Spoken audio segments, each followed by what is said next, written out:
Canada used to be a place where people could live comfortably, with a good balance between income and expenses. The dream of owning a home, raising a family, and enjoying a decent quality of life was within reach for many. But now, it's facing a really tough problem. Things are getting too expensive. The cost of living has skyrocketed, making it difficult for average Canadians to keep up with their daily needs. Lots of people are having a hard time paying for the things they need. From groceries to utilities, every aspect of life has become a financial challenge. Houses cost way too much, and many people can't even think about owning one. The dream of homeownership is slipping away for many, replaced by the harsh reality of unaffordable rents and housing shortages.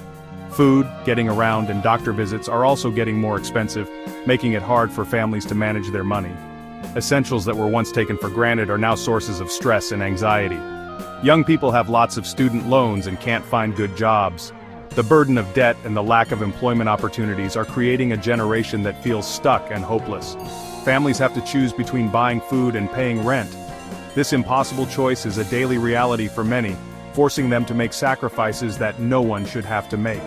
Older people who live on a fixed income are struggling too. With rising costs and limited resources, seniors are finding it harder to make ends meet, often having to cut back on essentials. This problem happened because of choices made a long time ago that helped big companies more than regular people.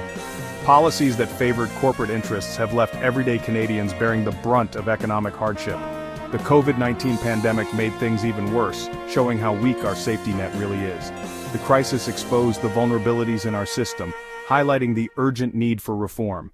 It's time to make big changes to make Canada fair for everyone. We need to address these issues head-on, ensuring that all Canadians have the opportunity to live with dignity and security.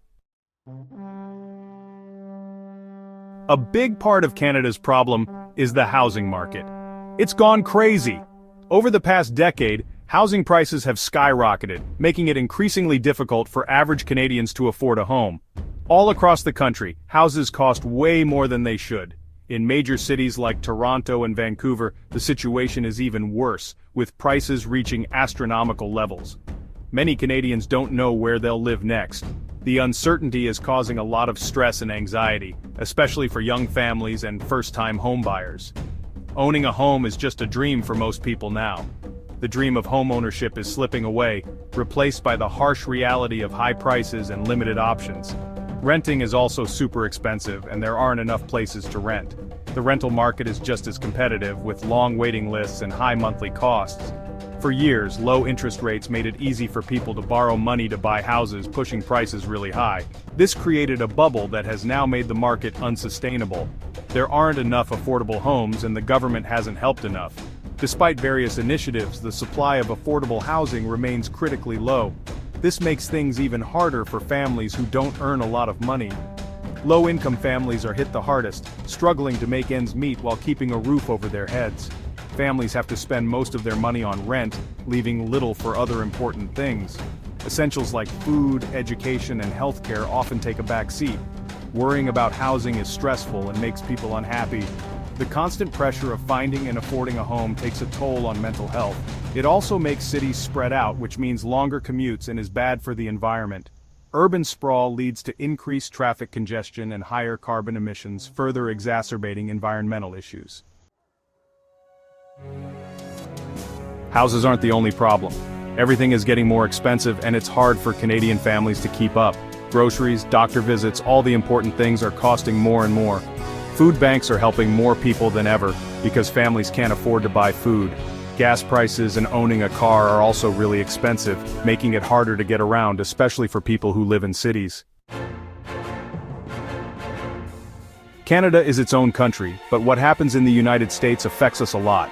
Our economies are deeply intertwined, and decisions made in Washington can ripple across the border, impacting everything from trade to environmental policies. Sometimes the US makes decisions that hurt Canada. For instance, when the US imposes tariffs or changes trade agreements, Canadian businesses often suffer, leading to job losses and economic downturns. Donald Trump being re-elected as president and his America First ideas worry a lot of Canadians. His policies often prioritize American interests at the expense of international allies, including Canada.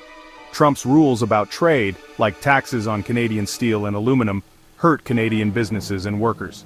These tariffs make it more expensive for Canadian products to compete in the US market, leading to reduced sales and potential layoffs. Him leaving the Paris Climate Agreement is bad for the whole planet, especially for Canada. Climate change knows no borders, and Canada's environment is directly affected by global policies and actions. Because the US is making it harder for people to ask for safety there, more people are coming to Canada, and that's putting a strain on our resources. Our immigration system is feeling the pressure, and communities are working hard to support new arrivals. Trump's decisions about other countries make it hard for Canada too. When the US changes its stance on international agreements or imposes sanctions, Canada often has to navigate the fallout, affecting our foreign relations and trade. Even though things look tough, we can still fix this. We can still make changes to solve this affordability crisis and make Canada a fairer place. The most important thing is to fix the housing problem. We need more affordable homes. Stop people from buying too many houses just to make money, and help people who rent. We also need to make sure working families have enough money and that everyone has a fair chance. We need to make food and transportation more affordable. Canada needs to keep helping other countries and protecting the environment.